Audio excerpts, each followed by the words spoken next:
Do scriptures say anything about the presidency? Who should have won? Did you cast your vote? And if you did, do you believe that it went towards who you wanted to be president?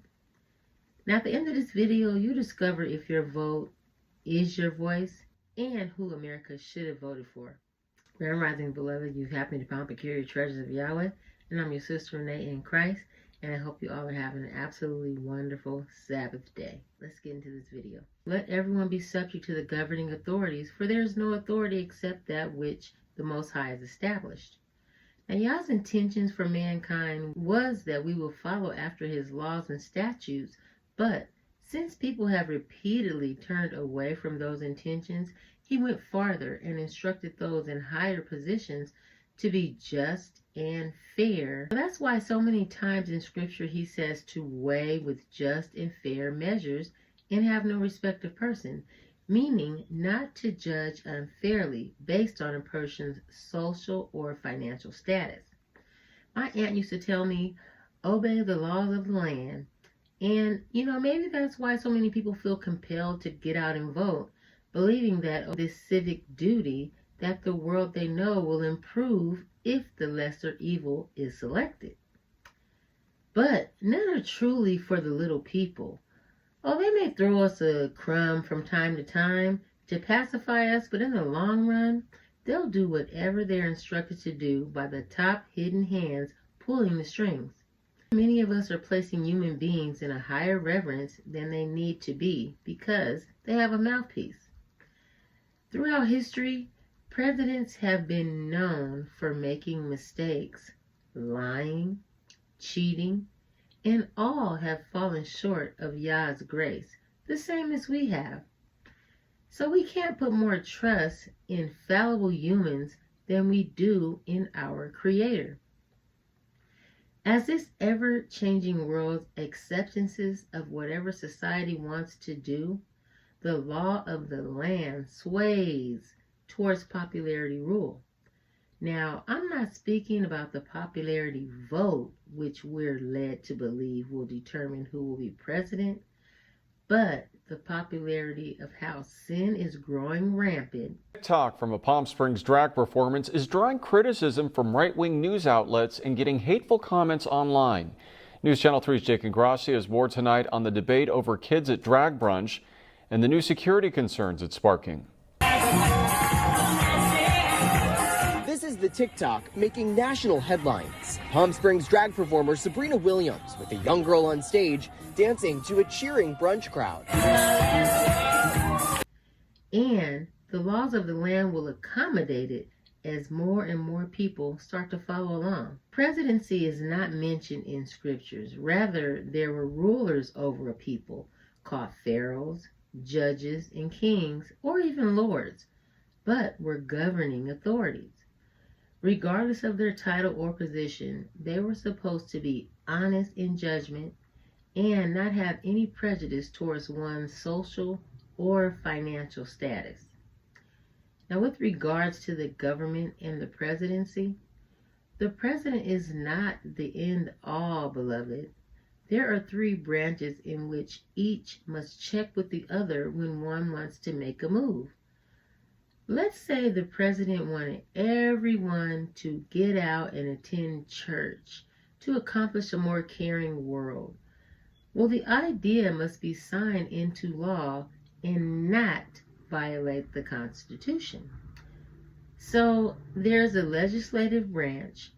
They draft the laws that we're to abide by, accept or reject presidential nominations of federal agencies, as well as judges and the Supreme Court. Then there's the executive branch, which carry out legislative laws. Now, this is a branch consisting of the presidency, and the president has the authority to veto or, in other words, reject legislation formed by Congress, and Congress has the authority to remove a president under extenuating circumstances. Thirdly, and in no decisive order, the judicial branch having the authority to overturn legislative laws if they violate the United States Constitution. although it wasn't considered a violation of the Constitution deeming enslaved blacks to be 3/5 of a person. But this system is called checks and balances, and is said to give no branch power over the other. So, the president, same as Satan, has to get permission or authorization to make decisions or take action on something. The thing is, a leader should represent a symbol of integrity for the people. And if you've lived long enough, you know that many presidents have fallen short of being such a symbol as that. Simply put, they're human. So chosen by the Creator or not, many have served the interests of those above them or themselves. Former presidents, along with the president-elect, have been discovered to be deceitful, cheaters, liars, conniving, or sneaky. Yet people have put all out full-fledged trust in them to make life better for our nation. They have abortion in the 9th month.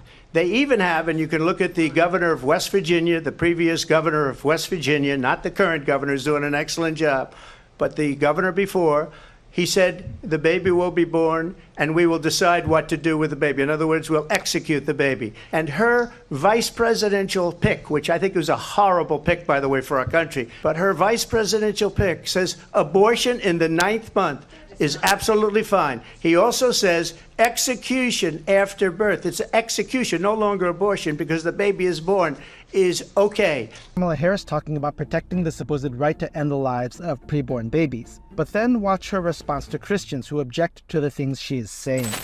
With the intention that they would undo the protections of Roe v. Wade, and they did as he intended. Oh, you guys are at the wrong rally. No, I think you meant to go to the smaller one down the street. So a man yells, Jesus is Lord, and Kamala's response is to basically laugh and say Christians like him are not welcome at her rally. Kamala may profess to be a Christian, but she is as far from true Christianity as even the most vehement anti-Christian. You already voted? Who did you vote for? Kamala. Why do you like Kamala? What do you like best about her plan for America? Reproductive rights for women. First thing that comes to mind is the ability to end the lives of preborn babies. You think abortion is the number one issue? But all she knows is she wants to be able to end the lives of preborn babies. Why do you like Harris? I just like what she stands for. I like her as a person. She has personality. She's nice. Involvement in the military, trans people. Trump took them out of the military. Are you going to be voting in the presidential election? Yes, I am. Who are you going to be voting for? I'll probably be voting for Kamala. Kamala? And what do you like about Kamala? I just feel like she's overall a lot more respectful of different groups within America. Except for Christians who believe the Bible, though. She's very respectful towards the community, of course, which is working really hard to force Christians to abandon pretty much everything they believe in. Not have to abandon their faith or deeply held beliefs to agree. The government, and Donald Trump certainly, should not be telling a woman what to do with her body. Pregnant women who want to carry a pregnancy to term, suffering from a miscarriage, being denied care in an emergency room because the healthcare providers are afraid they might go to jail, and she's bleeding out in a car in the parking lot. She didn't want that. Her husband didn't want that. A 12 or 13-year-old survivor of incest being forced to carry a pregnancy to term. They don't want that. Now, seeking world peace, it'll never be world peace until Yah's kingdom comes. Psalms 146:3 says, "Put not your trust in man." So why is it that Christ believers are so quick to entrust the betterment of their lives to fallible man simply because they may seem likable or have the gift of gab? One does not have to abandon their faith, right? Their faith or their deeply held beliefs to agree. The government should not be telling that woman what to do with her body. Mm-hmm. This evokes, in my mind, very fundamental rights, including the right to freedom. Why is it that during the time approaching election do we see these candidates publicly attending churches and none thereafter? It's to lead us to believe that the church represents a person's integrity. Yes, the church should represent such. However, we know both former electees have lived contrary to what churches are supposed to represent. But they are also quick to go to these churches to gain public opinion. You don't have to be a slick pastor to be a wolf in sheep's clothing. Now, leading the layman to believe that their vote matters with regards to their being elected, that's wrong. Because the popularity vote actually goes towards the smaller fish in the pond, not the presidency. If your vote did count, all an electee would need to do is appeal to states with larger populations and gain the people's favor. This is why the Electoral College came into existence. It prevents states with larger populations from having control over elections. This college of voters are an assigned group of electors such as former and current officials, lawmakers, and activists of the said party with regards to their specific state. Now, this is how the presidency is chosen. It's comprised of 538 votes, and all an electee needs is 270 to become president. Your popularity vote on election day goes towards voting for a group of electors who have pledged to support your candidate of choice and not the presidency directly. A prime example is the 2016 election between Donald Trump and Hillary Clinton. She won the national popular vote by almost 3 million votes, but Trump collected over 56% of electoral votes, winning him the election. So in the event of a tie, which is slim to none, the burden of the tiebreaker is put in the hands of the newly elected House of Representatives for each state, not the popular vote. Now, I'm saying all this to say that we need to start placing our trust in the one who has never forsaken us, never made a promise he couldn't keep, has always been straightforward with the pros and cons of not following his laws. We can go all the way left when we want a person in simply because they're likable or seem to be relatable. People are fallible and known to disappoint, especially when they don't pull the strings or serve the Most High. So eager to attend mega churches to relate to the people but don't live godly lives. Yet here we are assuming that they would turn our lives around for the better. So I said that I'd tell you who should have been selected or elected. And the answer reminds me of a story in 1 Samuel when the people wanted a king like the other nations, although they already had the Most High for their king. He gave them what they asked for, but as always, they weren't satisfied with the outcome. So, have you guessed it yet? Who should have been elected?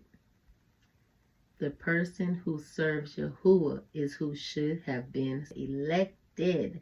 And by the looks of things, one cares less about innocent babies, but we're blinded by the racial divide, while the other, which we were led to believe dislikes a certain race of a people, is actually bringing godly values.